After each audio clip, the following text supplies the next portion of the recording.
Hi everyone, welcome back to your coffee break with Chinese Pod. I'm Alice. Hi everyone, I'm Josh. 欢迎回到中文播客。In today's lesson, we are going to teach you some helpful business etiquette, especially when it comes to welcoming or sending off your clients. 没错，在中国公司工作的时候，礼貌很重要，特别是见客户的时候，礼貌更是少不了。所以我们今天就要来聊一下客户进门或是离开的时候，我们要对客户说什么。我们开始吧。Displaying a high level of professionalism is important in Chinese culture, especially when it comes to your relationship with your client. 特别是第一次和客户见面的时候。So when your client comes to visit you at your headquarters, you can start by greeting them. 这时候你可以说久仰久仰。久是时间很长的意思，仰是往上看的意思。So 久 means a long period of time.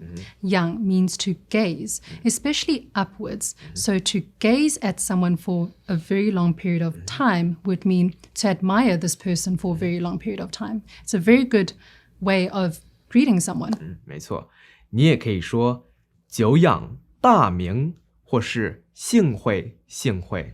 幸是荣幸的意思，会是见面的意思。So 幸会 would mean it is an honor to meet you. 再来，你可以说必姓，比如我可以说必姓范。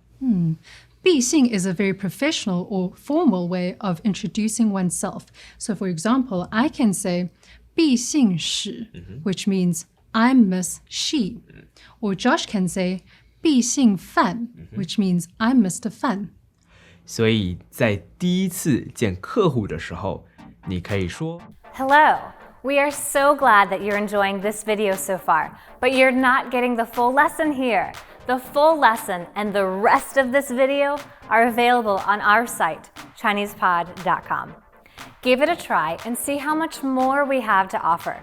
We have exercises, expanded examples, vocabulary, and downloadable material. You cannot get that here on YouTube. So, visit our website today, enter GRACE as the promo code, and get 20% off our premium subscriptions. I'll see you at ChinesePod.com. But hurry, only the first 300 subscribers are allowed to redeem this deal. Use promo code GRACE for 20% off your entire premium subscription and launch your real learning experience. Chinese Pod.